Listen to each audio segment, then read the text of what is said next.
আষাঢ় মাসের এক গুমোট বিকেল। আকাশটা যেন নীলাভ কালো কালিতে মাখামাখি। সূর্য বহু আগে মেঘের পুরো আস্তরণের নিচে মুখ লুকিয়েছে। বাতাস প্রায় স্থির, কিন্তু তার গভীরে যেন আসন্ন এক ঝড়ের ভ্রূণ লুকিয়ে আছে। গ্রামের কাঁচা কর্দমাক্ত রাস্তা ধরে একটি পুরনো জংধরা ভ্যানগাড়ি তীব্র যন্ত্রণায় ক্যাচ ক্যাচ শব্দ করতে করতে এগিয়ে চলেছে। গাড়িটির শরীর জুড়ে অযত্নের ছাপ, যেন মানব জীবনের শেষ যাত্রার সঙ্গী হতে হতে সে নিজেও ক্লান্ত। পেছনের খোলা অংশে সাদা কাপড় দিয়ে ঢাকা একটি মানুষ আকৃতির বস্তু। বাতাসের ঝাপটায় কাপড়ের এক কোণা উড়ে গিয়ে বেরিয়ে এসেছে একটা ফ্যাকাশে পা। জীবনের শেষ চিহ্নটুকু যেন গা থেকে মুছে গেছে। আরিফ চালকের পাশেই বসে আছেন পাথরের মূর্তির মতো। তার মুখে কোনো অভিব্যক্তি নেই। বহু বছরের অভিজ্ঞতায় খোদাই করা তার মুখের প্রতিটি লেখায় যেন লেখা আছে শত শত মৃত্যুর গল্প। হাতে ধরে থাকা বিড়িটা নিভে গেছে বহুক্ষণ, কিন্তু সেদিকে তার কোনো ভ্রুক্ষেপ নেই। সে তাকিয়ে আছে সামনের দিগন্তের দিকে, যেখানে আকাশ আর মাটি মিলেমিশে একাকার। অপরদিকে লাশটার পাশে গুটিসুটি মেরে বসে আছেন সেলিম মিয়া। তার কপালে বিন্দু বিন্দু ঘাম। প্রতিবার গাড়ির ঝাঁকুনিতে সাদা কাপড়টা সামান্য সরে গেলে সে ভয়ে চোখ বন্ধ করে ফেলে। তার কাছে মৃত্যু এখনো এক ভয়াবহ রহস্য, এক শীতল আতঙ্ক। আরে ভাই, আমার কেমন জানি গা ছমছম করতেছে। এমন দিনে অবেলায় লাশ নিয়ে যাওয়াটা কি ঠিক হইতাছে? গ্রামের মুরব্বীরা কয় অবেলায় মরা মানুষের আত্মা নাকি সহজে শান্তি পায় না। তার উপরে আবার এই ঝড় তুফানের আলামত। চুপ থাকতো, আজাইরা কথা কইবি না। মরা মানুষ আবার কি করবো? জ্যান্ত মানুষে ডরাইবি, মরা মানুষে না। আর আত্মা ফাত্তা এইসব মনের ভুল, পেটের চিন্তা কর। আত্মা নিয়ে ভাবনের কাম আমাদের না। আরে ভাই ঠিকই কইছে সেলিম, কিন্তু আজ পানির ভাব গতিক তো আসলেই ভালো ঠেকতাছে না। এই রাস্তায় একবার পানি জমলে আর এক পাও আগানো যাইব না। তার আগে আমাকে গোলস্থানে পৌঁছাইতে লাগবো। লাশটা কি পুরুষ না মহিলা ভাই? তাতে তোর কি? লাশ তো লাশেই, তার আবার পুরুষ মহিলা কি? চুপচাপ বসে থাক। ইনি হচ্ছেন আরিফ, যার জীবনের অর্ধেকেরও বেশি সময় কেটেছে লাশের সাথে। মুর্দা ঘরের শীতলতা, গোরস্থানের স্যাঁতস্যাঁতে মাটি আর পচা গলা লাশের তীব্র গন্ধ, এ সবই তার জীবনের অবিচ্ছেদ্য অংশ। মানুষের জীবনের শেষ অধ্যায়টা তার কাছে জলের মতোই স্বচ্ছ। ভয় শব্দটা যেন তার জন্মগত অভিধানই ছিল না। তার নতুন সঙ্গী সেলিম মিয়া, গ্রামের সহজ সরল ছেলে, পেটের দায়ে এমন এক পেশায় এসেছে যেখানে প্রতিটি মুহূর্তে মৃত্যুর সঙ্গে পাঞ্জা লড়তে হয়। সেলিম এখনো লাশের হিমশীতল স্পর্শ আর মৃত্যুর আমক নিস্তব্ধতার সাথে নিজেকে মানিয়ে নিতে পারেনি। গফুর, গাড়ি আর জোরে চালাও। আকাশের অবস্থা খুব একটা ভালো ঠেকতেছে না। আজ রাইতে মনে হয় আকাশটা ভাঙ্গা নামবো। কাম সারতে দেরি হইলে ফেরার পথে বিপদে পড়বো। আর জোরে চালাবো কেমনে ভাই? রাস্তা তো আর রাস্তা না, যেন ধানের ক্ষেত, চাকা বইসা যায় বারবার। তার উপরে এই ভাঙ্গারি গাড়ি, কখন যে রাস্তায় কি হয়ে যায় তার ঠিক নাই। ভাইজান, একটা কথা জিগাই। বল। এই লাশটার নাকি কোনো ওয়ারিশ পাওয়া যায় নাই। পুলিশ কই পাইল লাশটা? নদীর ধারে ভাইসে আইছিল, পানিতে ফুইলা ঢোল হয়ে গেছিল। সে হারা দেখা চিনার উপায় নাই। আহারে, কোন মায়ের কোল খালি হইলো, কোন বাপের বুক ফাইচা গেল, কেউ জানলো না। জীবনের কি দাম। আরিফের কণ্ঠে প্রথমবারের মতো এক চিলতে আবেগ খুঁজে পেয়ে সেলিম কিছুটা অবাক হয়। যে মানুষটা সবসময় মৃত্যুকে নিয়ে ঠাট্টা তামাশা করে, তার মুখে এমন দার্শনিক কথা বেমানান শোনায়। হঠাৎ একটা বিকট ঝাঁকুনি আর কান ফাটানো ঘরঘর শব্দ তুলে ভ্যান গাড়িটা রাস্তার মাঝখানে থেমে গেল। যা ভাবছিলাম ঠিক তাই, সেনটা ছিঁড়া গেছে। এইবার ঠেল লেওয়ার এক চুলে নড়বো না। যা সর্বনাশ হওয়ার তা তো হইয়াই গেল। তোর এই ভাঙ্গা গাড়ি লইয়ার পারা গেল না। এই জঙ্গলের মধ্যে গাড়িটা নষ্ট হওয়ার আর জায়গা পেল না। গফুর বহু চেষ্টা করেও প্যাডেল ধরাতে পারছে না। ততক্ষণে প্রাকৃতিক ধৈর্যচ্যুতি ঘটে যায়। টিপ টিপ করে বৃষ্টি নামতে শুরু করেছে, যা মুহূর্তের মধ্যে মুষলধারে বর্ষণে পরিণত হয়। চারপাশ দ্রুত নিকষ কালো অন্ধকারে ছেয়ে যেতে থাকে। কাছাকাছি কোনো গ্রাম বা জনবসতির চিহ্ন মাত্র নেই। চারদিকে শুধু ঝিঝি পোকার একটানা কান্নার শব্দ, যা এই থমথমে পরিবেশটাকে আরো বেশি অশরীরী ও রহস্যময় করে তুলেছে। বৃষ্টি আর বাতাসে তাণ্ডব বাড়ছে। গফুর গাড়িতেই থেকে যাওয়ার সিদ্ধান্ত নেয়। আরিফ আর সেলিম আশ্রয়ের খোঁজে হাঁটতে শুরু করে। প্রায় 1 ঘন্টা কর্দমাক্ত পথে হাঁটার পর ঘন জঙ্গলের মাঝে তারা একটি বিশাল ভাঙাচোরা জমিদার বাড়ির অবয়ব দেখতে পায়। বাড়িটা যেন ইতিহাসের এক বিধ্বস্ত অধ্যায়। বিশাল লোহার গেট ভেঙে একপাশে কাঠ হয়ে পড়ে আছে, যেন কোনো অদৃশ্য দৈত্য এক লাঠিতে তাকে ভূপাতিত করেছে। শেওলায় ঢাকা দেয়াল বেয়ে বৃষ্টির জল গড়িয়ে পড়ছে, যেন বাড়িটা নিজেই তার দুর্ভাগ্যের জন্য কাঁদছে। কোনো আলো নেই।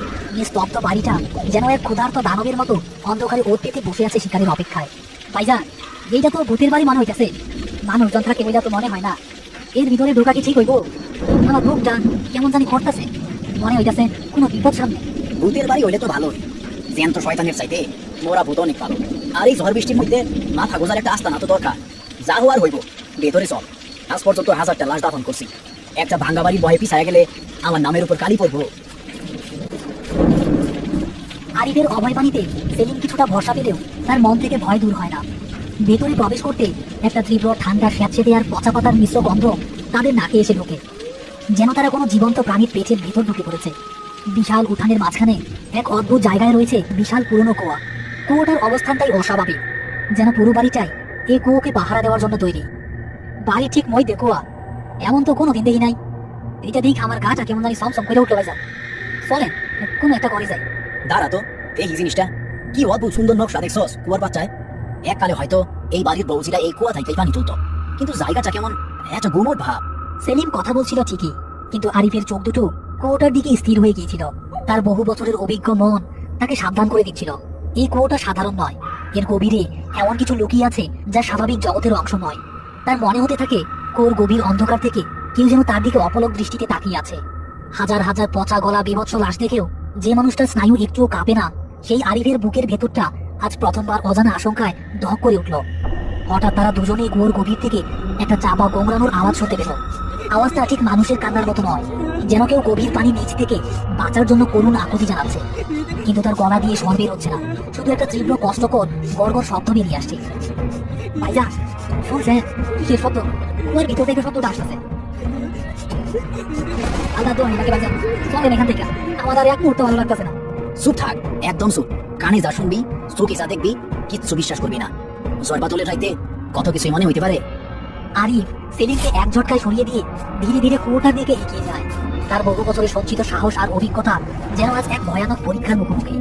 সে পকেট থেকে বহু কষ্টে দেশলাই বের করে কাঁপা কাঁপা হাতে একটা কাঠি জ্বালায়, কিন্তু বাতাসের ঝাপটায় কাঠিটা নিভে যায়।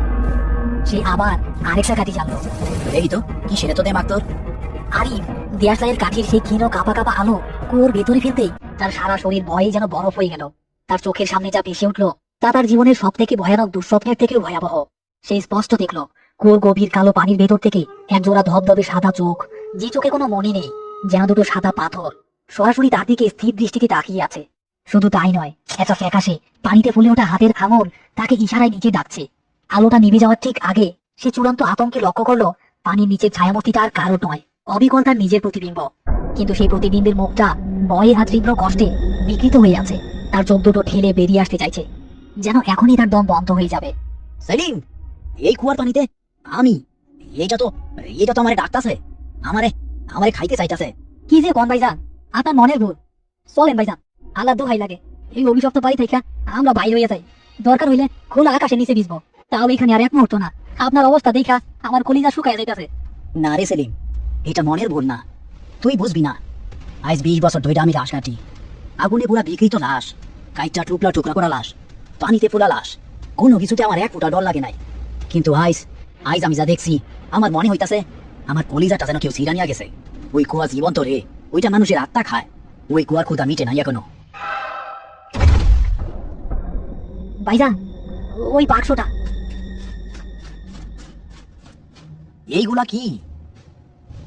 আজ 13 বছর হলো আমার কলিজার টুকরা, আমার একমাত্র মেয়ে আরিয়াকে খুঁজে পাচ্ছি না। খেলার ছলে সে বাড়ির মাঝখানের ওই অভিশপ্ত কুয়াটার পাড়ে গিয়েছিল, তারপর আর ফেরেনি। সবাই বলছে সে পানিতে ডুবে মরেছে, কিন্তু আমি ওর বাবা, আমি জানি ও মরেনি। ওই কুয়ো ওকে গিলে খেয়েছে। ওই কুয়োটা জীবন্ত। প্রতি রাতে আমি আরিয়ার কান্নার শব্দ শুনতে পাই। ওই কুয়োর ভিতর থেকে আমাকে ডাকে, বাবা আমাকে বাঁচাও, আমার খুব কষ্ট হচ্ছে, এখানে খুব অন্ধকার, আমি নিঃশ্বাস নিতে পারছি না, বাবা আমাকে বাঁচাও। আমি পাগল হয়ে গেছি। আমি কুয়োতে দড়ি ফেলেছি, লোক নামিয়েছি, কিন্তু ওর নরম শরীরটার কোনো চিহ্ন পাইনি। ওই কুয়ো একটা রাক্ষস, ও আমার মেয়েকে নিয়ে গেছে, ওর আত্মাটাকে আটকে রেখেছে। আমি আর সইতে পারছি না, আমার আরিয়াকে ছাড়া আমি বাঁচবো না। সবাই আমার কান্না শুনে, কিন্তু আরিয়ার ডাক কেউ শুনতে পায় না। এই কুয়ো যদি আমার আরিয়াকে ফিরিয়ে না দেয়, তবে আমিও আমার মেয়ের কাছেই চললাম। কিন্তু আমি কথা দিচ্ছি, এই বাড়ির শান্তি আমি চিরতরে কেড়ে নেব। এই কুয়োর ক্ষুধা আমি বাড়াতেই থাকবো। এরপর থেকে যে এই কুয়োর দিকে তাকাবে, সে তার নিজের শেষ দেখতে পাবে। আমাদের মতো এখানে বন্দী হয়ে থাকবে অনন্তকাল ধরে। ডায়েরির পাতাগুলো ভরা শেষ হতে ঘরের তাপমাত্রা যেন হঠাৎ করে ইমানকে নিচে চলে এসেছে। আরিফ আর সেলিম স্পষ্ট শুনতে পেল কুয়ার দিক থেকে একটা ছোট্ট মেয়ের কান্নার আওয়াজ তীব্র হয়ে ভেসে আসছে, এবং তার সাথে পানিতে কিছু একটা সজোরে আছড়ে পড়ার শব্দ হচ্ছে। সেলিম পালা, ডায়েরিতে লেখা সব কথা সত্যি। ওই লোকটা ওই কুয়াতে ঝাঁপ দিয়া মরছিল। তাদের অতিরিক্ত আত্মা এই বাড়িতে ঘুরে বেড়ায়, আর আইস তারা আমার চায়। পালা। ঘরের দরজা বাইরে থেকে বন্ধ। আরিফ ও সেলিম ভেতরে আটকা পড়েছে।